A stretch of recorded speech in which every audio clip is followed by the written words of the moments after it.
It's time to talk sports. It's Hacksaw's Headlines, a panorama of the world of sports, stories, comments, and opinions. Touchdown, San Diego! Now, here's iconic sports talk show host Lee Hacksaw Hamilton and co-host John Riley. Who wants to talk sports? We do. Happy New Year, everyone. From our DIXIELINE Lumber and Home Center studios in San Diego, we welcome you to a Tuesday bonus podcast. Good afternoon, everyone. This is Lee Hacksaw Hamilton, along with my co-host, the guy that created this situation, John Riley. We welcome you to 2024. We welcome you to our bonus podcast brought to you by DIXIELINE Lumber and Home Center stores. It's 2024. You got projects. You need to go see them to get those projects done. DIXIELINE Lumber and Home Center stores. John, good afternoon. Have you seen enough football? Are you ready for more football? We welcome you to 2024. I think I've been watching football for 5 straight days. I mean, it's been great. It's been a great run. And there was an Aztec game somewhere in the middle there. We have a ton of topics on the table. We're going to go a lot of different directions. We're going to ask you to join us right at the end. It's called Fans Forum. John, we want people to join our team. How do they do that? Yeah, so if you want to get involved in Fans Forum, you got a question or comment for Hacksaw, just type it in the live chat on Facebook, YouTube, or Twitter. We'll get you involved. And be sure to subscribe, wherever you get your podcasts. Like, follow, share, and subscribe on all social media. And then, even Hacksaw's Insiders Group. That's another great thing for you to get involved. If you want to get constant updates, we get a lot of daily content out there. Go to LeeHacksawHamilton.com. Orange box, sign up for Hacksaw's Insiders Group. And we want you to share and subscribe. Subscribe so you'll get all the alerts. Share with all your friends what we're doing on every social media platform there is. John, ton of topics on the table. Let's talk about the games New Year's Eve, day and night. Yeah, these were both fantastic games. So let's go to the Rose Bowl first. At the end of the day, for 12 hours, we got to enjoy major college football where we could set aside all the other junk. The transfer portal, NIL, coaches' firings, who's happy, who's not, who's staying, who's going, who wants to be in the NFL. You could not have scripted better football than this. The Final Four were fabulous. We'll start with the Rose Bowl. 110th Rose Bowl, final Rose Bowl as we've come to know it. We got big boy football. You got Michigan, you got Alabama. You looked at the coaches. There's Jim Harbaugh. All the controversy swirling around him since the end of last summer and still going forward. He was acting like a passion play. He was up and down the sidelines and he was screaming and pointing and directing his players. Across the other sideline, you looked at the body movement and the facial aspect of Nick Saban. He looked like a man in trouble because his team was in trouble. We had talked last week on the preview of Michigan's defense. Came into the game giving up 239 yards per game. They had 6 sacks. They had the fumble recovery. They had the 4th down stop. They held Bama to 288 yards. Bama was averaging 401. And they went 3 for 12 on 3rd downs. Michigan's defense was superb. Michigan's offense, the motion packages they ran, really confused Alabama a great deal. There were blown coverages. They were steps slow getting to the angles that they needed to play, and Michigan kept hitting them with big plays coming off motion, whether that's wide receiver motion, tight end motion, running back motion. They just never were able to handle the Michigan quarterback and everybody coming off the line of scrimmage. And at the end of the day, it was big on big. Blake Corum had runs, he had catches. Roman Wilson had the huge touchdown catch at the end of the game. Jalen Milroe was held to 104 yards passing. Their ability to have the quarterback run the ball was kind of negligible as they went. They had problems with 5 snaps, the exchange from center to Milroe in the shotgun. Rolled it back to him, over his head, wobbled it, had to go to the ground to pick it up. It really impacted their offense. And Michigan survived special teams disasters. I mean, they screwed up a punt right at the start of the game and said, uh-oh. And they survived missing a field goal. They survived missing a point after touchdown.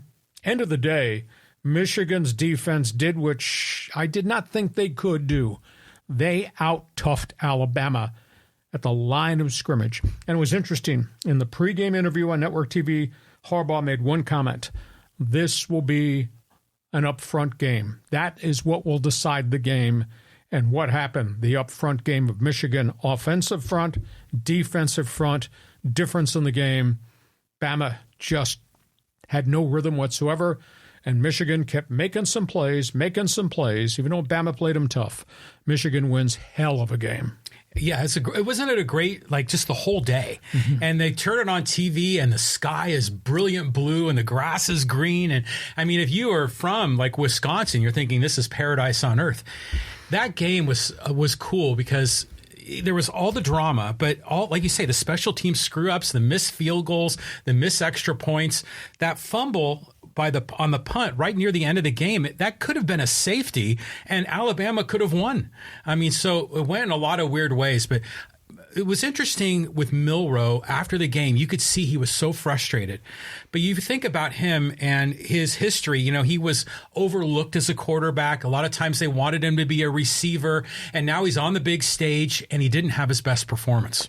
His offensive front didn't have their best performance. I thought the final run play was kind of weird.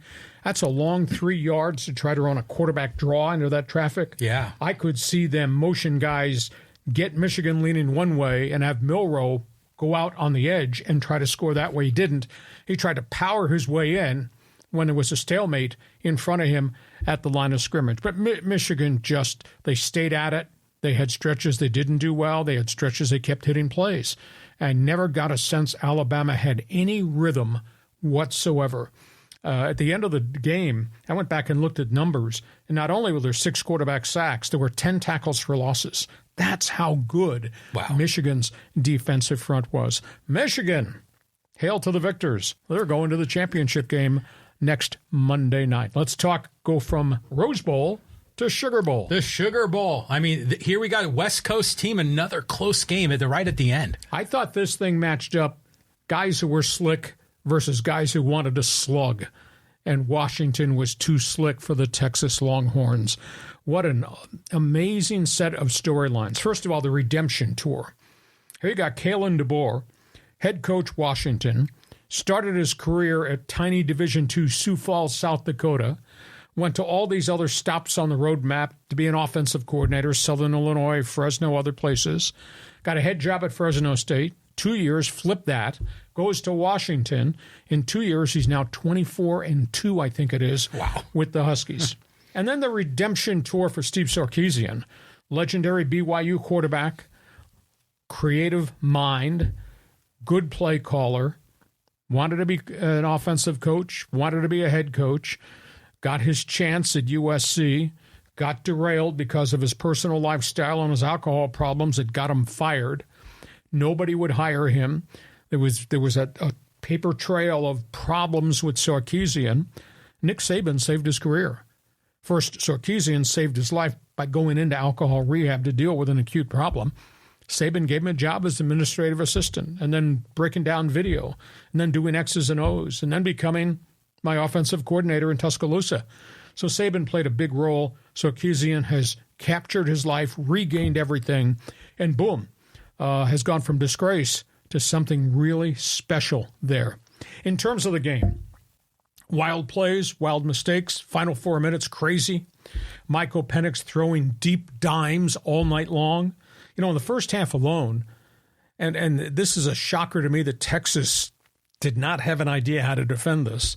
In the first half, Penix had passes at 24, 29, 29, 52, and 77. Incredible. Bombs away, and he was accurate throwing deep. He threw 255 in the first half, and he wound up with 430. And he kept the bombs going, and they started to break some runs in the second half of that game. I just think that Penix he broke the will of the Texas defense, which was gassed, chasing him on all these downs and never, hardly ever getting into his face. That was 430 yards passing against a Texas powerhouse football team. And by the way, you didn't vote? Nobody voted for this guy to be the Heisman Trophy winner? Really? Yeah. I did. Yeah, good call. I was in the minority there. In terms of Texas, Quinn Ewers made some plays. He just couldn't keep up with what they were doing on the other side of the ball at Washington. He threw for 318. Heroic comeback, though, at the end of the game. I mean, he had 3 scoring drives on those possessions, and then they died at the 12-yard line with 1 second to go. But there was just no consistency to anything they were doing. Receivers weren't catching the ball consistently. C.J. Baxter did not run the ball consistently. I guess what shocked me the most, Texas during the season played Oklahoma State, TCU. You had to have all kinds of inside information about formations and how to run because those guys run the spread. They do what Washington did. And it was like Texas just did not have a clue how to defend everything that Penix had out in the package. And, they went to a blitz package late in the game, and it finally slowed Washington down, allowed Texas to get back in the game. But why was that not happening through the first 3 quarters, especially since you had played teams that ran the same formations and things? So I was kind of surprised that Sarkisian and his staff kind of got out-schemed in this whole thing. But Washington, what an accomplishment.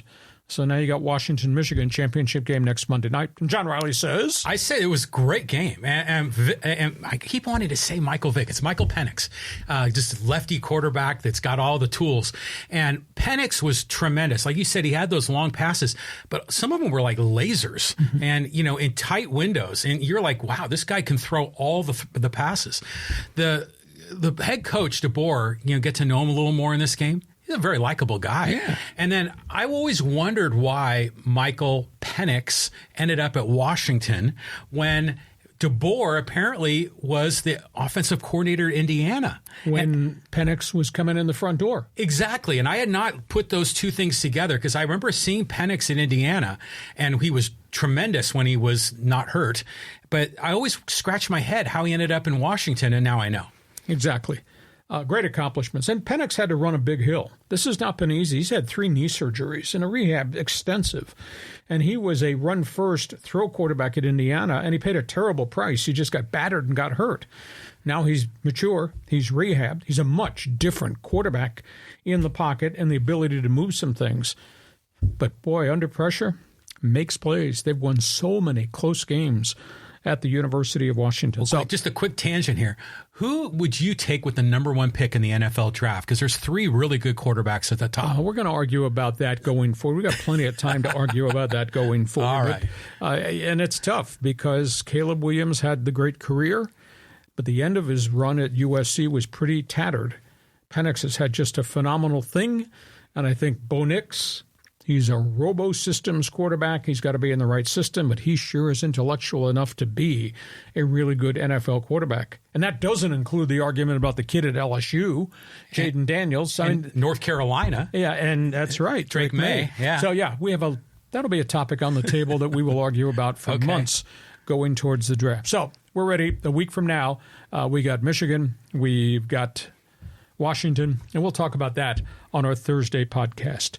A lot of people talking coming out of these bowl games and not saying a lot of nice things about college football right now. That's your next topic. Yeah, well, I mean, you kind of kicked off the podcast talking about leaving all the controversy aside, but there has been a lot of commentary about, transfer portal and everything else. Okay, let's start. Georgia just destroyed Florida State.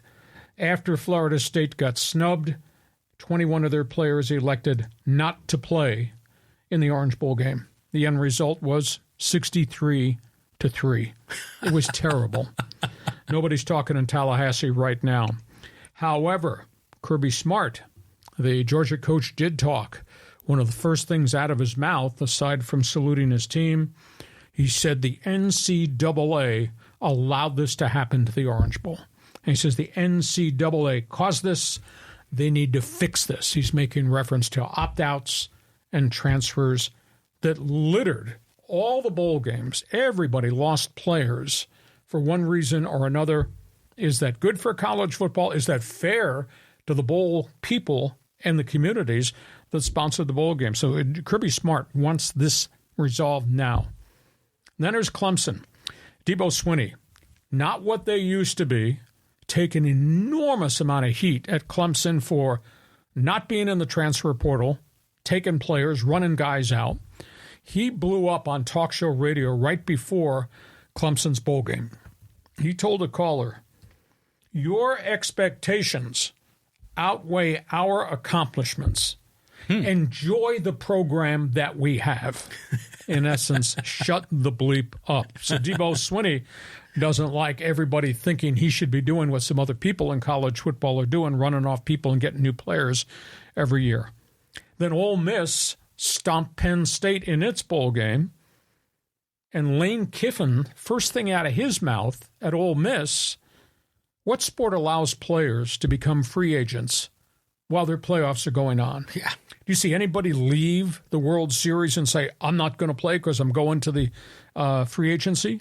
See anybody opt out of the Super Bowl so they can be a free agent in February? Do you see that in the NBA Finals? Guy's not going to play because he didn't want to get hurt and just wants to maintain his market, and so I won't play in the NBA Finals. He said this whole thing is so out of control, it's bad for the sport.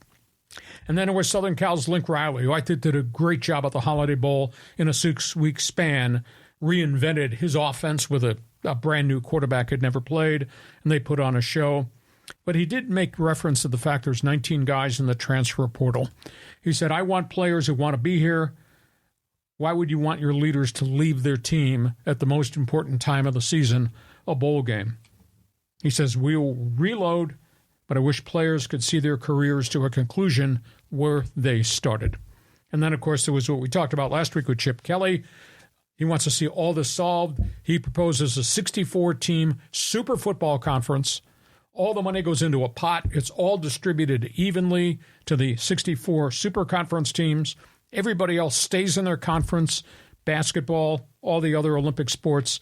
He wants the same rules for everybody in the transfer portal, limitations, same rules as to how you pay players.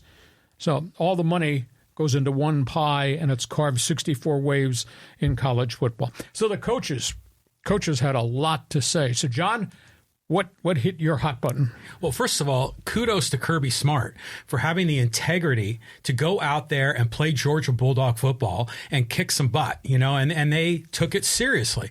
And, that's really kind of a character knock on Florida coaching and their players. Like, I understand that you want to, save your body for the NFL or whatever you're going to do. But you don't even see this in the NCAA March Madness, people opting out. I mean, it's nuts. So it's good to see these coaches kind of standing up and being vocal and talking about what the league, what the situation requires. But going back to Chip Kelly, I like the idea that 64 team, breaking down all the conferences. But I don't know if they would ever agree to share the money equally. I mean, some of these teams make so much money and some make so much less, even amongst those top 64. It'd be interesting to see who the 64 would be and who would decide who's going to be part of a super conference. Is it just going to be Michigan, Ohio State, Penn State, Oregon, Washington, USC, UCLA, representing the Big Ten? They go in the 64. What happens in the ACC? How many go there? Everybody in the SEC says, I deserve to be there. Well, you don't. Mm-hmm. And so this is a complex thing they would have to negotiate as to who are the 64 that are going to be part of the super conference. And then does North Carolina basketball, they're going to stay in the ACC. But if you don't have football as a component of that, is it the same conference emotionally and financially? Tough call. That's going to be a tough mosaic to paste together to make it work. It is interesting, though, your statement about, the big-time coaches. They could have just looked across the street at every other team in their conference and say, we're done well. Sucks to be you. Yeah. But Kirby Smart did not do that. So, right. NCAA's new leader, Charlie Baker's got a massive problem on his hands, building and fixing all that. Okay, so we go from college football, on we go. National Football League, one more week to go in the schedule. Wow, what a storyline. Yeah, a lot of big games here, a lot of crazy games. Baltimore destroys Miami. The Dolphins are 1-4 against good teams. Is that a mirage in the desert that we're seeing with this offense? Did we get sold a bill of bad goods? I mean, they've not been competitive at all. Baltimore put 56 points on them in that game over the weekend. And now Miami's got problems going to the playoffs as a wild card team. They have lost Brad Chubb, their big linebacker defensive end, torn knee ligaments. They've lost Raheem Mostert. the heavy-duty running back who's done such a great job for them in short yardage situations. Jalen Waddle's got a high ankle sprain, and suddenly Tua's team around him is not what Tua's team had been most of the season. I don't know they're going to have all their key players back for any form of these playoff games. Meanwhile, across the sidelines, the guys wearing purple and black. What a statement game by Lamar Jackson. MVP, period, exclamation point, maybe end of discussion. Defense, MVP football too. Yeah, I mean, that was an amazing game between those two teams, but it was a lot more lopsided than I expected it to be. So the Ravens are the real deal, man. I mean, I don't know if anyone's going to be able to knock them off. Yeah, it could well be. On we go. Second game, Dallas-Detroit. I hate to say this. It's a tough game to officiate, but for the second time in 2 weeks, the NFL refs have seemingly botched up calls that impacted the final score of a game with teams that needed those victories, either to be home field advantage teams, etc. In the first half in the Kansas City game, now this Detroit Lions situation. Did you report? Did you not report? I mean, Dak Prescott blazing hot. CeeDee Lamb just cannot be stopped. Lions are screeching that Taylor Lewan, their left tackle, did report tackle eligible. The other backup tackle who came on the field said he talked to the ref, but he did not tell the ref I'm tackle eligible. Jared Goff heard the conversation. NFL has been silent, has not said a word about that conversation.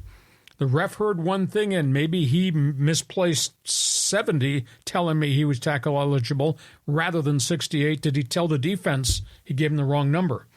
That led to the penalty flag. Detroit really took a hit here because this is important for them and home field as to who they're going to play as the NFC North champions. So Dallas is back winning. Detroit really steamed. I mean, it's like it's tough being a Lions fan, right? They're finally good, and then they get screwed.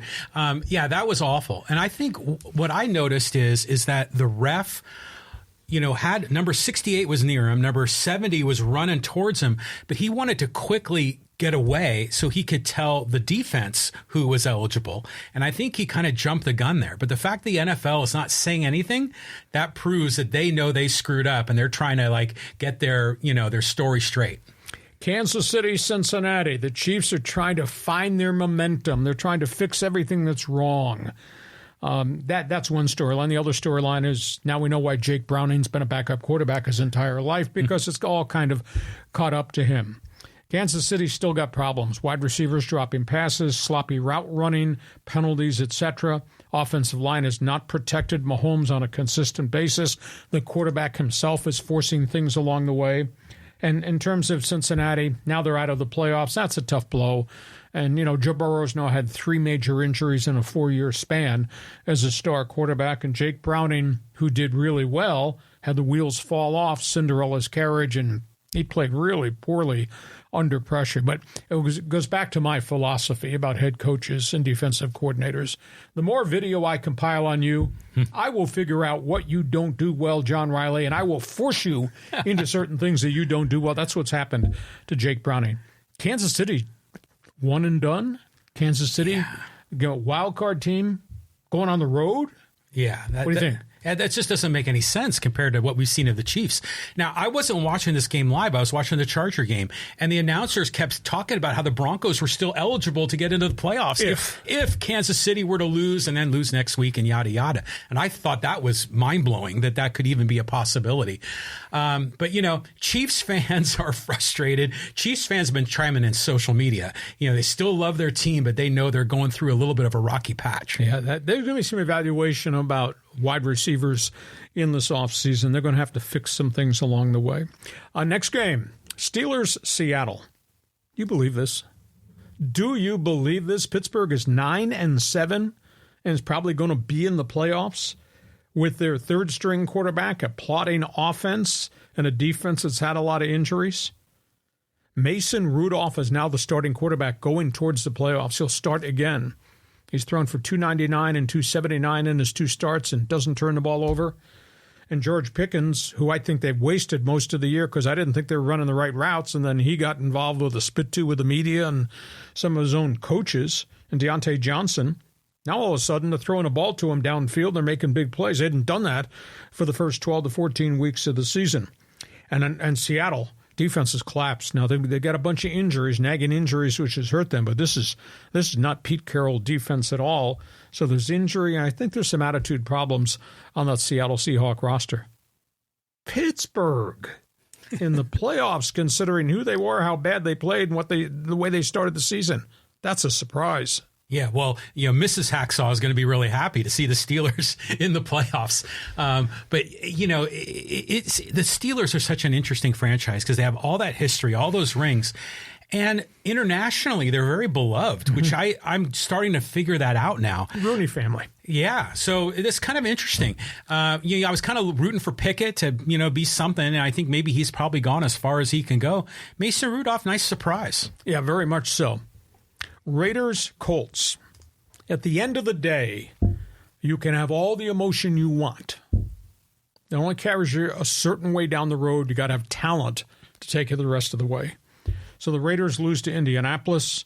Devontae Adams, who some weeks has been unstoppable, other weeks hardly gets any targets, had 13 catches. To me, too little, too late. I just have never understood, watching Raider games, the distribution of the football. Why have they not targeted Adams 10 to 15 times every game? Why don't they throw to Hunter Renfrow more in the slot? There's something just screwy in the play call. And, of course, not having Josh Jacobs at the end of the season because of a quad injury after him being slow out of the gate because he held out all the exhibition schedule. And I don't know what to make of Aiden O'Connell. He throws for 299 against Indy. The week before, he threw for 62. Didn't complete a pass in the second, third, and fourth quarters. And the Colts, how stunning is this? Gardner the gunslinger, Gardner Minshew. They don't have a starting quarterback. They lost both their running backs for chunks of the season with significant injuries. Top receiver Michael Pittman's been in and out of the lineup, concussion problems. They got rid of their Pro Bowl linebacker at midseason because he'd never fully come back from injury. And Indianapolis is going to the playoffs probably. They're sitting there right now at 9-7 with the gunslinger getting the job done. So you can talk about the Raiders, you know about the Colts. Yeah, it's amazing that the Colts are eligible or in the hunt here because when they lost AR-15, I thought, okay, I wasn't expecting much, and without him, I wasn't expecting anything. But the Raiders, something screwy going on with the offense. I mean, tell me something new. You just never can figure those guys out. Now is Antonio Pierce the right guy? He's now 4-4. Oh, okay. And so tough decision for Mark Davis. Final game on the docket. We got the Chargers. We got the Broncos. What an ugly embarrassment that was. God, that looked like a third preseason game in August. Who are these guys? Easton Stick hangs in there without a lot of support. They don't have any of their wide receivers. Austin Eckler has totally disappeared as a big-time running back. The pass protection's been shoddy. I think Kellen Moore has lost his flash as a play caller and offensive coordinator. Khalil Mack, 100th quarterback sack, but he can't do it by himself. He's really had a marvelous, marvelous season. And they lost to Jared Stidham. Who? Jared Stidham, who had never won a game in the NFL, kind of beat the Chargers. And Denver did this with all the cloud of the Russell Wilson controversy hanging over everybody's shoulders. I'll ask this question. Now that it's all out there on the table for America to see how Denver treated Russell Wilson, now with the facts are there and the union confirmed everything, that Denver went to him October 29th and said, if you don't change the injury language in your contract, you will be benched. Well, first of all, you can't do that. You can't intimidate a player to change his contract. That's why the union got involved. And Russell Wilson said, no, I played my whole career. I earned that injury clause. And then they went out and they won 5 straight games with Wilson. So the Broncos couldn't bench him in the midst of this. Then they hit the skids. And they went 1-3, and they sat Wilson down. And then the story leaks out about what happened in October, etc. Here's the burning question. How can you respect the Broncos' leadership going forward after they did this to a quality football player? What free agent would want to sign a contract and go play for that organization based on what they tried to do to the superstar quarterback? Yeah, it's a bad look, going for buyer's remorse after trading away the farm, giving him that huge contract. I mean, it's just awful. But, back to the game. Denver ended up winning it at the end, which was just classic Chargers, just a choke job. But, boy, that was an ugly game. It was fugly. Excuse me. Just horrible. Hey, we get to halftime. Our podcast is brought to you by Dixieline Lumber and Home Center Stores. You got plans for 2024? You need these people to guide you, help you, get you the supplies you have. Hey, take a trip. Stop by any Dixieline Lumber store, take a stroll through, talk to their consultants about what you want to do and how they might help you. Dixieline Lumber. Home Center Stores, John, 9 stores to serve you. Been in business for over 100 years, serving San Diego. Yeah. And a reminder before we move to the second half of our bonus podcast on a Tuesday, John, tell people what happens at the end. We're looking for somebody to contribute this show. You think anybody's got any opinions about the topics on the table? Tell them about Fans Forum. Fans Forum. We already got some guys in here. I see SoCal Dude, 4R, XLA, Kevin, Padre Bod, Jeff, E-Rock, Emmanuel, George, Fig. I mean, everyone's lining up, to have a question or comment for Hacksaw. You can get involved. Type in your comment in the live chat on Facebook, YouTube, or Twitter. And at the conclusion of Hacksaw's headlines, we'll have Fans Forum. In 2024, something has arrived. We're going to be talking about a lot of unique and different things as part of our weekly podcast. We want you to be part of Hacksaw's Insiders Group. Want you to register. It's really easy to do.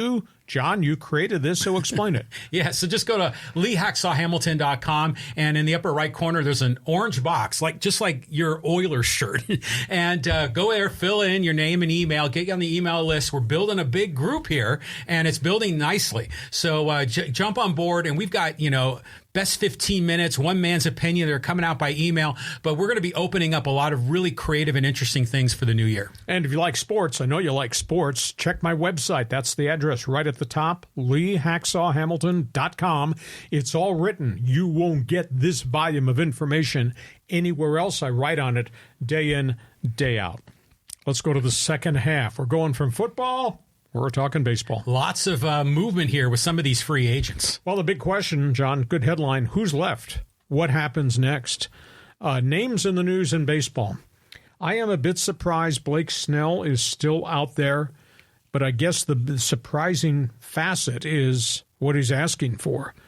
I'm not sure Blake Snell is going to get a 7-year contract. I don't think he's going to get $25 million a year on a 7-year deal, despite the Cy Young awards that he's garnered in Tampa and in San Diego. Why? He's a hot and cold 5- and 6-inning pitcher max. And outside of the 2 Cy Young seasons, the rest of the time, he's just a guy in the middle of your rotation. You never know what you're going to get. I don't think Scott Boras has been able to find anybody that's going to meet that price tag. People need pitching? Hell yes. Angels, San Francisco Giants, possibly New York Mets, but now there's a report out of New York that the owner, Steve Cohen, is going to step back for a year, get below the luxury tax threshold, re-gear to go next year. So I'm not sure where Blake Snell's going to wind up. Good team, bad team, but at that price, I don't think anybody's going to give him 7 years, $25 million. Jared Montgomery, he reinvented himself as a pitcher. There's a rumbling out there that he's going to wind up going back to Texas, and why not? Now, the Rangers haven't been real active in free agency this offseason. The prior 2 seasons, that's how they built their World Series team. They spent over $500 million. So that's the question is where else is Montgomery going to go? I've not heard Angels. I've not heard Giants. I did hear Mets. I heard Red Sox, but the Red Sox starting to spend their money other places. Maybe he winds up back in Texas. The Josh Hader situation, are you going to pay $20 million to $25 million for a closer? That closer, the closer who said, I only pitch 1 inning per outing. The closer who said, I'm not pitching back-to-back days. And the closer who then intimated at the end of the season with his team scuffling why he didn't go back-to-back. Are we in the pennant race? So I don't know if Hader's mouth has damaged his ability to locate his arm somewhere else. Now, during this Christmas week, this was a bit of a surprise, but Boston making changes, got rid of Chris Sale. Now, that's a really fine pitcher, but he's been beset by 3 different injury, shoulder, elbow, etc. Boston traded Chris Sale and $17 million to Atlanta for hot young shortstop Vaughn Grissom. So that kind of creates a hole in the Red Sox rotation. But they filled it when they went out and got Lucas Giolito, the ex-Washington National, the ex-Chicago White Sox, who bounced around. But boy, his ERA last season was 7.29. That was not very good. But Giolito, I think, is more reliable from a health standpoint than Chris Sale is on the roster. And then maybe the surprise is Cincinnati raided the Yankees and took Frankie Montas. And he, of course, is coming off shoulder surgery. 1 year, $18 million, has never quite lived up to the expectations. When he first came up with the Oakland Athletics, everybody thought, this guy's going to be a dominant pitcher. Has not really worked out with the health issues. But he goes to Cincinnati, and that's $18 million. That's a lot of money to pay for a back-of-the-rotation guy, unless they think he'll position himself to become a front-of-the-rotation guy. So those are guys who are still available. Cody Bellinger is still available. He's getting some play in Toronto. Cubs could still go back in, but at what price? $200 million. He's got the same set of circumstances that Blake Snell has had. One really good season at Wrigley Field. Prior to that, 3 substandard seasons, Dodger Stadium, couple of flash years in L.A. So I don't know where Bellinger's going to go. So we do still have some significant guys out on the free agent market, but there's an asterisk next to a bunch of those guys. Well, do you think Blake Snell maybe has figured it out finally? Because he was, before always in his head, didn't want to walk guys. And he would, get down on himself when he wasn't throwing strikes. Now, him and Gary Sanchez worked a deal where they're just throwing the breaking ball. And if he walks 5 guys in a game, he doesn't sweat it, because he knows he can come back and get those guys, even if there's a few runners on base. It's a dangerous way to play, but maybe he found out the formula that works. So, now, granted, if I'm another team, yes, signing him is a big roll of the dice. But whoever gets him, they're going to be in a good spot. I think he's adjusted his psyche to be a pitcher. Yes. And the fact that he stayed healthy post-elbow surgery in Tampa, that's a positive. The fact he wants the ball, he makes 30 starts per year, that's a positive. But the negatives, he throws a lot of pitches. There's always guys on base. In 7 years, $25 million per season, I just don't think I can see anybody spending that money on him. Okay, we go from one pitcher and pitchers looking for a job to another pitcher who's always got something to say. He's got a lot to say. His Twitter feed is fantastic. Trevor Bauer wants to come pitch in Major League Baseball. His lawyers, his agents have met with, I've been told, 4 to 5 clubs. I don't see there's an offer there yet. Bauer sounded off with kind of a mystery tweet. He runs videos on his Twitter account of him working out with different players in California, etc.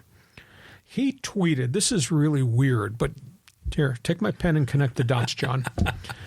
He tweeted, it's a text about a job offer. And I asked the question, who's he referencing? Then there's a text about the guy who made the offer had worked with him before. Oh, yeah. He's heading up the interview. Then he texted, I found out the employer called to ask about a pitcher that I was working with in the offseason. And then he found out that employer who advertised a job opening had a point man who I had talked to has taken the information I gave him and used it on the other employee that they were scouting. In essence, Trevor Bauer's working with pitchers. Evidently some conversation between he and somebody within the Dodgers organization. And they took that info and talked to him, but didn't sign him. And they're talking to the guy he was working with. So I guess the question is, obviously, he didn't put at the top of the memo to Andrew Friedman about Ohtani or Yamamoto or Glasnow. Trevor can't find a job at this point, but he's kind of insinuating, look how I'm being treated by those guys who had this opening and talked to me and asked me questions about guys I was working with and signed the other guy. Yeah, well, you figure everyone's talking to everyone, right? What we see in the media is different than what actually happens, in the workout facilities and the training that they're doing in the off season. But, when you tweet stuff like that, that doesn't make a owner want to sign Trevor Bauer to a contract and have this guy be the ace of your pitching staff when he is so unpredictable. Off the rails. Exactly. And so, you're going to start alienating fans. You're going to start having people protesting at your stadium. I mean, so, Bauer didn't get busted by the cops, but, he's lives on the edge in some parts of his life. You think that he would just be a little more humble, kind of get his house in order, and just, find a way to quietly get a good deal in America. Yeah. I mean, there are people out there desperately need pitching. I mean, the Angels are one. Obviously, the Athletics need players, any players, and the Giants. But are you going to dabble with Trevor Bauer with the risk that he's going to go off the tracks on you again? So that story bears watching. Hey, that was a neat basketball game to watch in Spokane, Washington, was it not, on Friday? It was awesome. I mean, what a great game that was. San Diego State had the lead, trailed, got the lead back, wore down, and beat Gonzaga. Gonzaga at home. At one point, Gonzaga had 76 home court wins in a row, got beat by Loyola Marymount, and then started winning again. But it's no doubt that the Zags are just not the same program it had been last couple of years under Mark Few. But boy, the guards at San Diego State saved their day.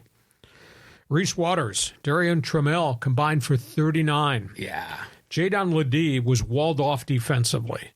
At one point, he had one basket in 19 minutes. He was 1 for 6 from the floor. He struggled. He finished with 20. Never seen a game that had the kind of spurts that we had. San Diego State had runs of 10-2, 11-3 in the first half, 18-3 in the second half. Don't understand Mark Few. Got back in the game with half-court traps, took the offense completely out, and then lifted the press, and then San Diego State started hitting free throws and won the game, put the game away. Aztecs had a 15-point lead that went down to 1 because of what Gonzaga did defensively, and then Mark Few called off the dogs. Explain that one to me.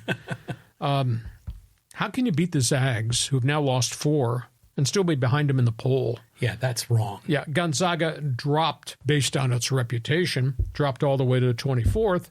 San Diego State, which has got a much better record than the Zags and has played a pretty tough schedule, they're only 26th in the poll, behind the Zags. But that being said, San Diego State has really grown. Different guys are contributing, which was critically important. Bring on the Mountain West Conference. But that was a dazzling game of, you're talking about emotional pendulum swinging back and forth. Oh, yeah.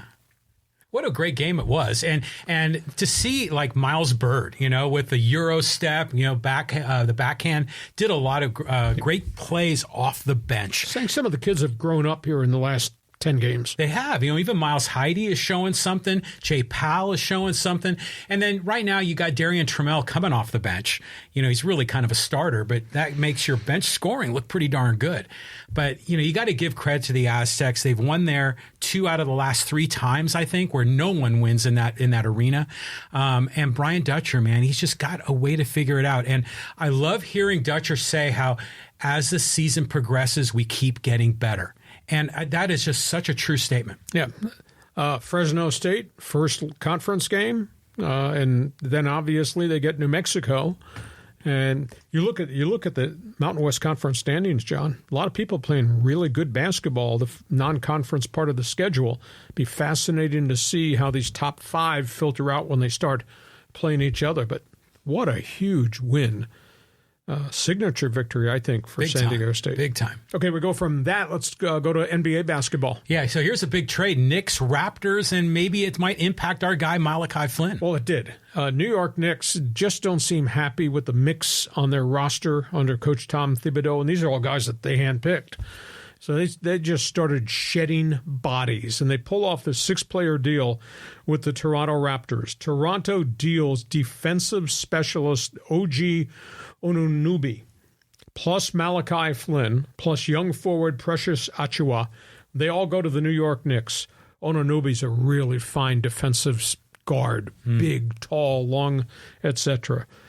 He was averaging 15 points a game. Flynn is averaging only 5 coming off the bench. I don't know if he's hit a wall in terms of his development. Achiuwa is a big forward who can score. The Knickerbockers give up high-scoring guard R.J. Barrett, used to be at Ohio State, and Emmanuel Quilly. Quilly can score. Barrett can score. Raptors seem to have some type of team chemistry problem now, so they're rearranging the chairs on the Titanic deck. So New York gets defense. Raptors get firepower. First big trade of this season. We'll see if there's more deals coming. Yeah, as an Aztec fan, I'm overjoyed that now Malachi Flynn can maybe get out of the doghouse near the end of the bench and be a contributor. And if they're trading for defense, his defense is still spectacular, even though his offense can kind of come and go. But, man, imagine being a Knicks fan for the last, 30 years. Yeah. I mean, there's just been nothing there since the Pat Riley era. Yeah, you got a crackpot owner, James Dolan. Mm-hmm. And I don't understand Thibodeau because he had a nice reputation in Chicago as a defensive specialist. Well, he's run through a lot of players at Madison Square Garden, and nothing seems to fit. They keep bringing in guys, whether, the Julius Randle's a star in the league, but you never know from one night to the next whether the ex-Laker's going to score 39 or score 13. There's no consistency to his game. And Thibodeau, they just keep changing players and parts and trying to find the right guys to fit his system. So that's odd. So that's basketball. One final note, kind of a sad weekend in auto racing. Yeah. Lee, you cover it all. Man, this is NASCAR, Indy, a lot here. Terrible story. The guy on the left, one of the boys from Brazil, Gilles de Ferran, Formula One star, won the Indy 500, three-time points champion, passed away while sitting on a pit wall in Florida watching his son test in one of the IndyCar minor systems, learning how to drive. He was 53, had a heart attack, died. Really? And he was one of the boys from Brazil that came from F1, Emerson Fittipaldi, Elio Castroneves, Roberto Guerrero. They were all the boys from Brazil. Really fine gentlemen. I interviewed him a couple times, just stoic, smart, had a really nice career jumping from there to IndyCar. The other one is one of the real good old boys. We're talking about NASCAR back in the day. We're talking about Cale Yarborough. He was a superstar in the 50s and 60s before the arrival of Richard Petty. And he's from South Carolina. He was, backwoods guy, became a star driver, then became an owner. He made NASCAR an event on TV. I'm trying to remember the year this happened. I've seen the video clips. It's hilarious. It was in the middle of winter at Daytona. It was the first national telecast of a NASCAR race. First time ever. Raging blizzards around the country. So everybody's stuck at home. So he's racing to win at Daytona against Donnie Allison. And they're swapping paint, and they crash on the final lap. And both skid into the infield. And they get out of their cars and start throwing punches at each other right there on network TV. And then Davey Allison, Donnie's brother from the Alabama gang, he stops his car, and he jumps third man in to the fight. That's the most hilarious thing you ever see, but that's what NASCAR was, quote, back in the day. But he won 4 Daytona 500s. He won 5 Southern 500s at his home track, Darlington, which was a legendary small track. And then he woke up one morning and said, I've accomplished it. He walked away, went on TV, became a TV analyst, and then he became a car owner and was very successful. He was a good old boy. So if you follow auto racing, we mourn a nice guy, DeFerrin, and we mourn the good old boy, Cale Yarborough. Did Cale Yarborough race in Indy?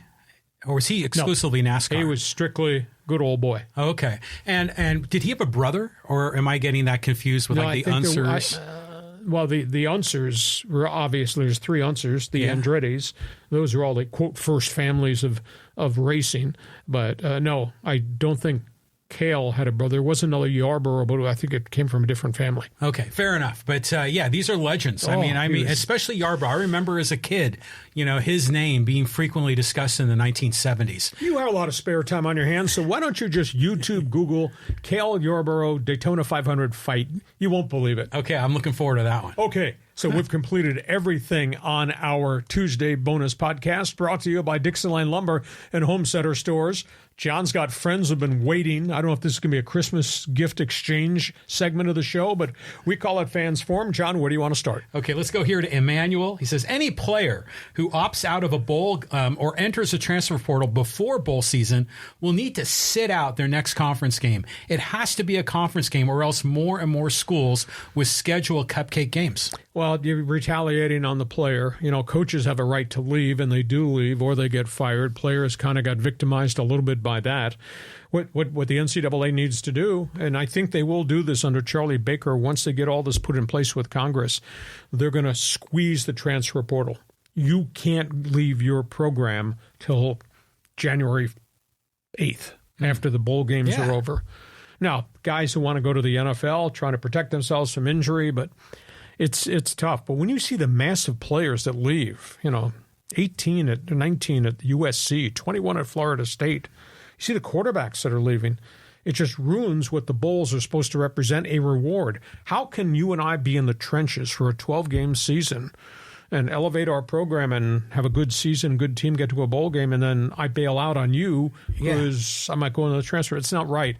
So I think the first thing you'll see, they'll compress when you can do it. Now, they got to convince the players not to bail out on these games, etc. Coaches have to convince the players, but it's a good point. But this will be hard to put in place. It's going to take some time. Do you think Congress would want to micromanage like this aspect of it, of penalizing players that go into the portal?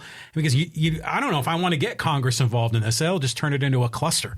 The government, right? Yeah. How's the post office worked out? Yeah, that's what I'm worried about. No, well, Congress is, I'm led to believe, Congress is going to give the NCAA antitrust exemption and will allow the NCAA to put in place the things that are going to fix this sport. But that's not going to happen a week from Tuesday. Correct. Yet. Okay, next question. Okay, here's a good one here. This is from Iraq. He says, how are you still alive after getting bodied by Woods this morning? It doesn't matter what they say. I don't care what they say. They did what they did to a friend of mine. And if I don't stand up for a friend of mine, John Quintero, then what kind of friend am I? They can parlay it any way they want. They have every right to make the change.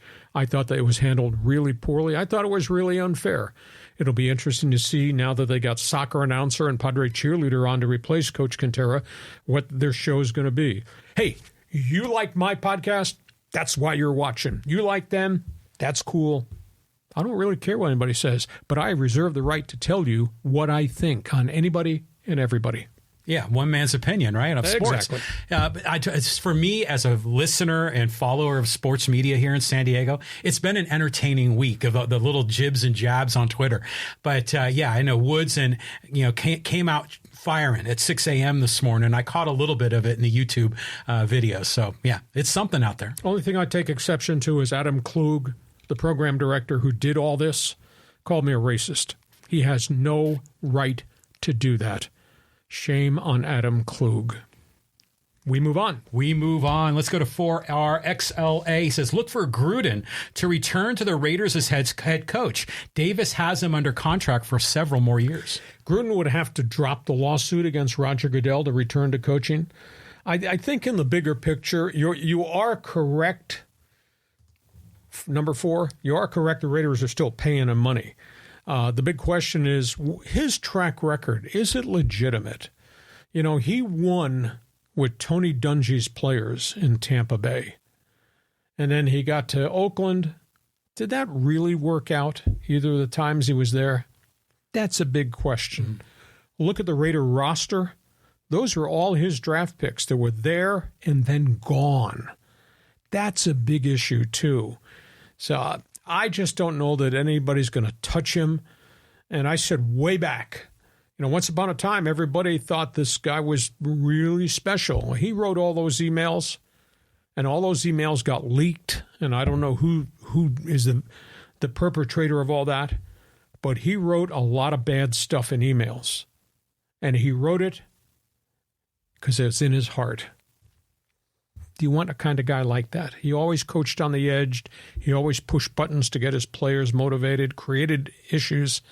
Do you want to be involved with a guy like that? Only time will tell. We'll see if Mark Davis makes the change. And if the change, and it has been reported, Gruden's out there in the galaxy. Maybe Davis would go back. But what are you going back to? What was the track record in Oakland? Yeah. Big question. Yeah, you can't go back to Gruden if you're the Raiders. And then I don't even know if Gruden would want to go back to the Raiders after everything that went down. If I consider the Raiders my third favorite team when I was growing up, right? And I think what Antonio Pierce is doing is a huge improvement over what they've had previously. So why don't you just stick with him and then just try to get some players? Don't worry about the coach for now. They need a structure because their general managers have done such a poor job, and Gruden had a lot of influence in that. I swear to you, you go back and look. They had 3 drafts in a row, and Gruden's fingerprints are all over those drafts. They had 3 drafts in a row in which their top 3 picks each year gone. That's 9 quality players supposed to be the focus. And then you keep making mistakes about quarterbacks. And, Raiders historically have always gone for the shiny object out there. Mm-hmm. Track record not good, and not in the playoffs again. Yeah, not working out there. Let's go down here to Kevin. A little Steelers comment. He says, MVP of the Steelers offense is Pickens with TJ Watt as defensive MVP. Well, Pickens has done okay the last 3 weeks. He didn't do anything before that. And then there was attitude issues. But see, I never understood it. I sat there and I watched all these Steelers games. My wife, West Virginia, is yelling at the freaking Steelers on TV so loud she scared the dog. I don't understand why you're not targeting Pickens' athletic ability. And all they were doing early on with Matt Canada, the coordinator, was throwing deep down the sidelines. Well, the sidelines, the boundary marker is like a defender. And they keep overthrowing him out of bounds. Why are you not running slants? Why are you not running double moves with this guy? So now they have the new offensive coordinator in the last 3 weeks. Wow. And the same with Deontay Johnson, who a couple of years ago was pretty good and hadn't done very much, got hurt, and then came back. And there's some attitude issues there. When your top pass catcher is a tight end from the University of Maine, Pittsburgh, what are you doing? But Tomlin has never had a losing season. Kudos. Tomlin's only won 3 playoff games in 13 years. That's not very good. So there's a lot of things have to be evaluated in Pittsburgh. Mason Rudolph, good back-to-back games. He played at Oklahoma State. He was a really fine college quarterback, but there is a jump from doing it there to doing it here. And I don't know that he's shown consistency to make that jump. And now I don't know where Kenny Pickett falls into this equation because they elected not to play him this coming weekend in a must-win game. They're staying with Mason Rudolph. So fascinating to see. But there's sure a lot of skill there at the wide receivers. I just don't think from the playbook standpoint they used it correctly. Are the Steeler fans sticking with their team? They're loyal, right? Like Raider fans, right? Or are they disgruntled about what's going on? Both. The media is starting to bang on Tomlin pretty good in Pittsburgh. The columnists on the newspapers there have been, oh, this is great. Never had a losing season, but geez, he only won 3 playoff games and never gotten anything accomplished in 13 years. So his job is safe because the Rooney family doesn't hit panic buttons. But, somebody got to turn the corner with player personnel and say, okay, we're going to run state-of-the-art offenses and do things defensively, and they haven't really done it. Yeah, well, let's keep moving on here. Let's go to Al and talk about Trevor Bauer. He says, Bauer went to UCLA. He's a nut job with a golden arm, totally loco. So, Al, here's the question. You're running the Angels. You're running the Giants. Geez, if you're running the A's, you haven't done a good job. Would you go after Bauer? And at what price? As much as I dislike the personal choices he made off the field with women, guy can still pitch. And there's a lot of other bad characters on major league rosters. So you bring him in on a 1-year deal, a make-good deal, and pack it with incentives. And if the dude wins your 15 games, he gets his money. If the guy stays out of trouble, so much the better. If the guy goes off on the track again, he'll be unemployed a year from tonight, too. So I'm surprised he's not gotten an offer, but maybe his asking price is pretty high. Maybe clubs say, too toxic a talent for me.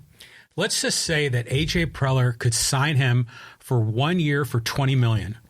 Would you do it if you were A.J. Preller? He can't. Do you know the Padres?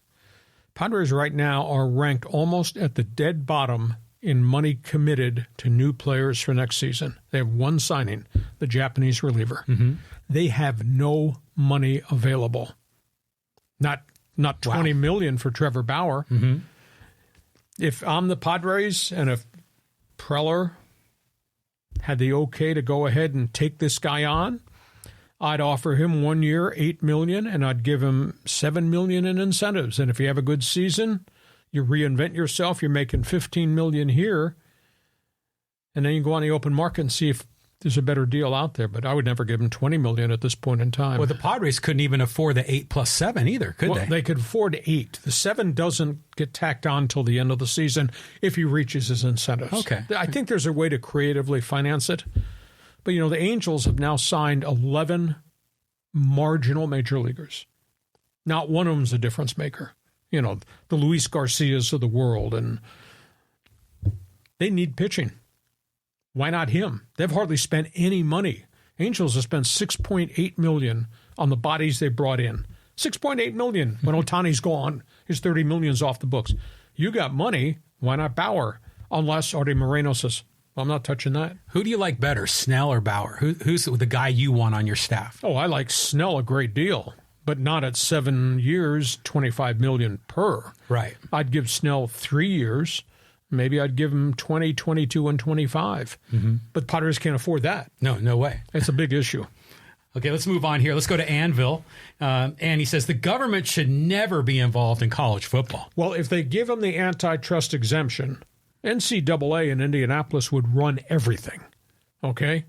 But the government would give him antitrust, which then gives the NCAA the power to reshape everything about football, whether it's conference alignment or whether it's TV contracts or whether it's the NIL or revision of the transfer portal. It's not like the post office executive director is going to run the NCAA. That's not going to happen. But you're giving him the antitrust exemption. Well, yeah. Well, the antitrust exemption means you're being given a government-sanctioned monopoly, which that'd be a tricky thing, especially for these politicians to agree. But baseball's got it. Well, NFL's got it. But yeah, but it just seems almost anti-American compared to the rhetoric you hear from politicians. But even like when they brought in, Sammy Sosa and Rafael Palmeiro and Mark McGuire in front of Congress, didn't that just seem like a dog and pony show? It was, and then everybody kind of fibbed and lied and didn't actually tell the truth, with the exception of Mark McGuire. Sammy Sosa, no parle anglais. Oh, come on. I heard you do an interview on WGN in Chicago at the height of home run derby. So, yeah. Well, it kind of was a dog and pony show. Okay, let's go to some of these social media comments. There's some good ones in here. Here's a Charger fan talking about the old ownership. He says, this is from Global Style. He says, I miss Gene Klein, a mensch of an owner in the spirit of Peter Seidler. Well, Klein invested a lot, paid a lot. It ended kind of badly. Then when they never got to the Super Bowl, and they had a lot of contract problems. There was an NFL agent by the name of Howard Slusher who was a terrorist, and he represented. His whole methodology was, I represent your quarterback. You're not going to pay for your quarterback. He's not coming to play for you this year. And it happened everywhere. Dan Fouts was involved in a Howard Slusher holdout. I think it kind of soured Gene Klein on what the game was evolving into. But he was, from everybody that I canvassed, and that was before I got here to become the popular voice of the Chargers, he was a guy that really spent well, took care of his players, loved the game. He was also really involved in horse racing, very successful Kentucky Derby and all that. But I think he kind of got soured at the end when the agents kind of took over control of the game. Well, I'll tell you what, the Chargers ownership now is a cluster. It's just a mess. Thinking about Gene Klein, probably relatively speaking, a huge improvement. That's for sure. Oh, yeah. And there's nothing wrong with nepotism if you're on the receiving end of the gift, according to the Spanoses. Thanks for the job, Dad. All right, here, let's go over here to the Chiefs fan here, MSD Chiefs. It says, good question and not really an opinion. Kelsey should grow up some. Mahomes is still going to be great as soon as he gets out of the pocket. Reed is nothing but class and Hall of Fame caliber coach. Chiefs have won more road games than at Arrowhead. It's been a good operation, good organization. And I think Brett Veach is a guy that people don't know. General manager has been exceptional at player acquisitions, but they've gone through a bit of a different spell now. Tyreek Hill was traded because of salary cap implications. They had to take care of Mahomes. They wanted to take care of Kelsey. They did take care of Chris Jones. somebody had to leave, so Tyreek Hill left. Well, in the last 18 months, hasn't been the same wide receiver core, and then you're bringing young guys in, young guys who aren't playing well. To me, they look sloppy. I don't think they practice with the intensity that they did. I think they miss Eric Bieniemy, who was really tough on those guys Wednesday, Thursday, Friday in practice in terms of teaching.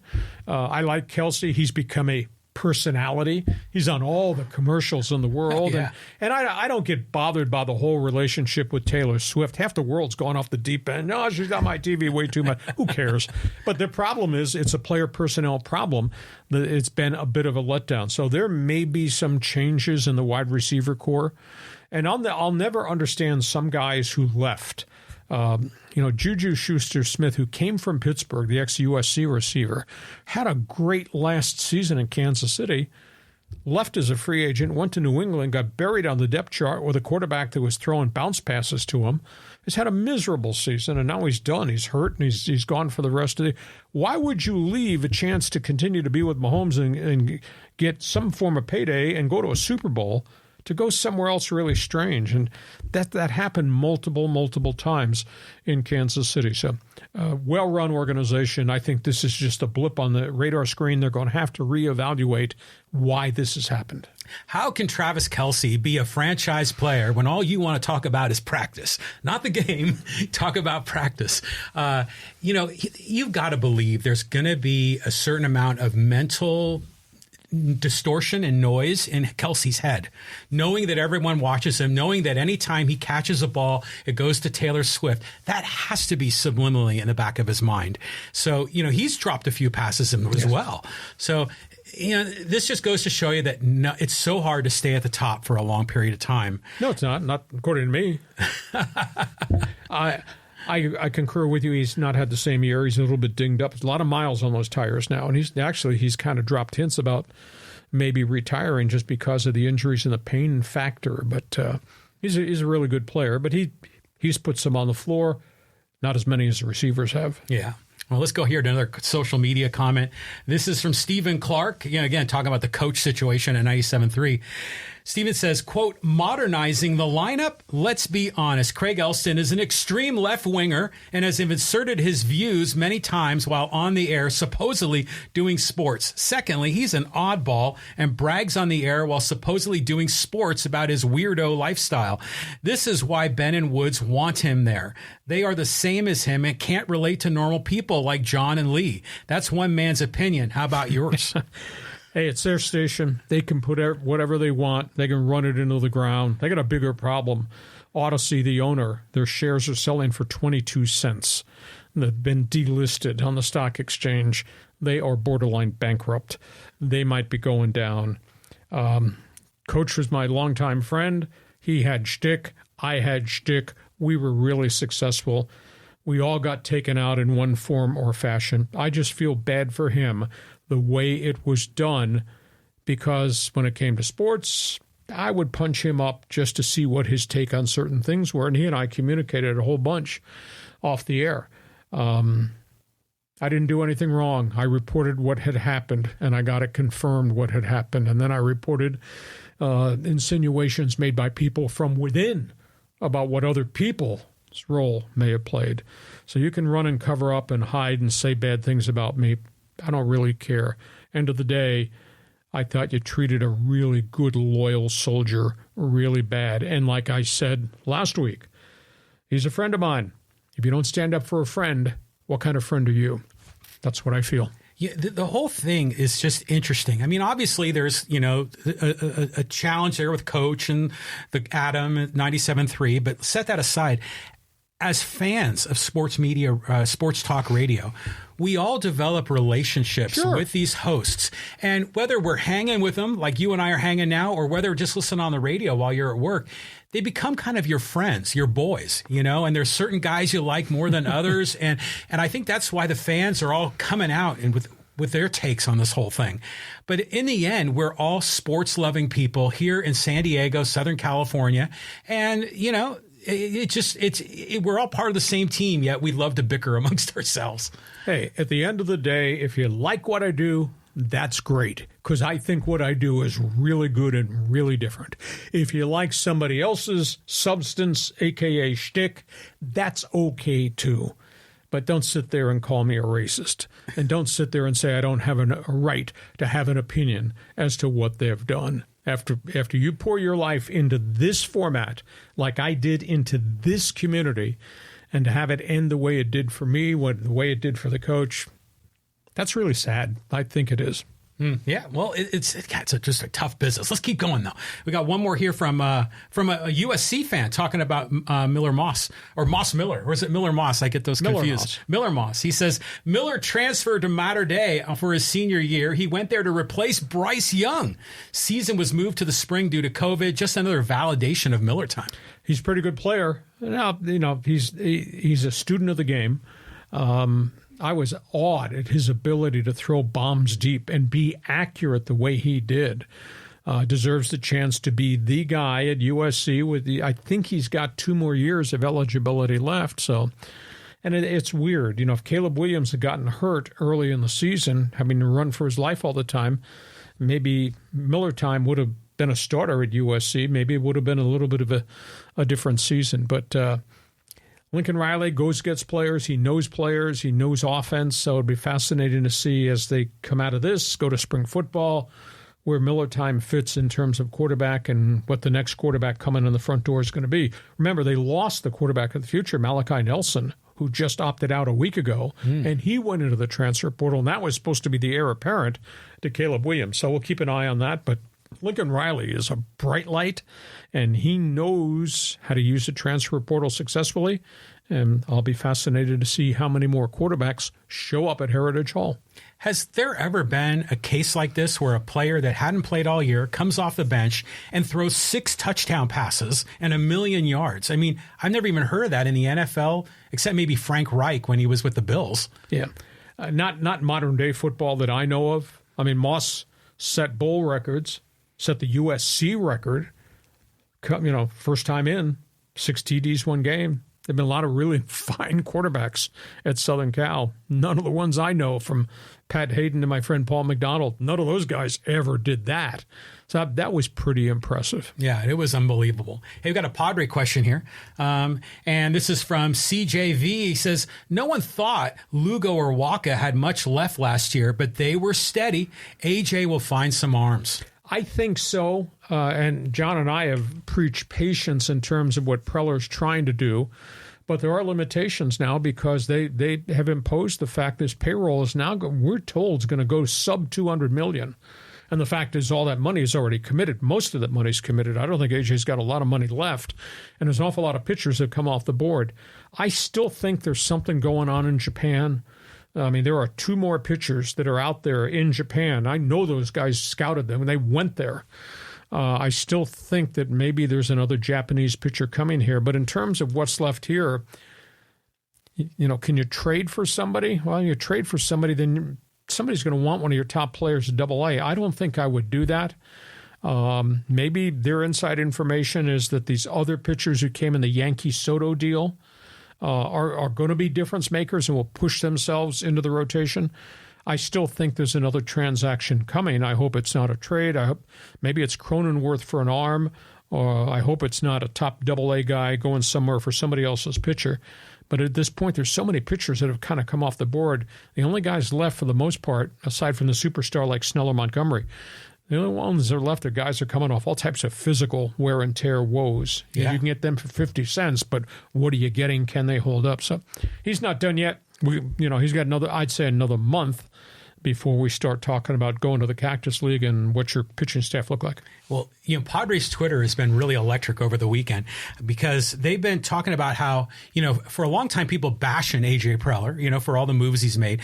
But now they're saying AJ Preller master class. He made this deal to get all these pitching, all these arms in the Soto deal, while, these other guys are signing for 15, 18 million, that are, Lugo and Waka are great examples of that. They're solid pitchers. But maybe one of these guys like Brito or Vasquez is going to turn out. Like I say, they scout. They've got all types of inside data, what they believe this guy can evolve into. So Ruben Niebla, pitching coach, takes over control of those pitchers. Not the guy that's going to be the third starter, Michael King, but the guys who were in the bullpen. But they all had ERAs over 4. They all got a chance to pitch. The Yankees didn't want to keep them, so they're willing to throw them in a package. But maybe Niebla, with the data that the Padres people are going to give them, are going to refine them, and maybe they become starters 4 and 5 and 6. Only time will tell. Yeah, I'm looking forward to the season, but we got so much football going on, but there's a lot of great baseball to talk about. Hey, listen, we hope you have enjoyed our Tuesday bonus podcast. We'll spin back in here on Thursday. Want you to tell all your friends what we're doing on social media. Want you to subscribe so you'll get all the alerts for what we put up on our YouTube channel. Check my website, LeeHacksawHamilton.com. I write on it every day of the week. It's really different. And we want you to also register to become part of Hacksaw's Insiders Group with 2024 upon us. Got some really unique things we're trying to spring on people. We thank you for watching. We welcome you to the new year. We'll be back on Thursday. John, take a deep breath because we got more football to talk about. Yeah, Happy New Year. Yeah, this is a great time of the year. Happy New Year to you. Thanks for being with us on Hacksaw's Headlines. Join us again for Hacksaw's Headlines on YouTube, Facebook, and Twitter. And find the audio version on your favorite podcast app. Touchdown, San Diego! For more content, go to LeeHacksawHamilton.com.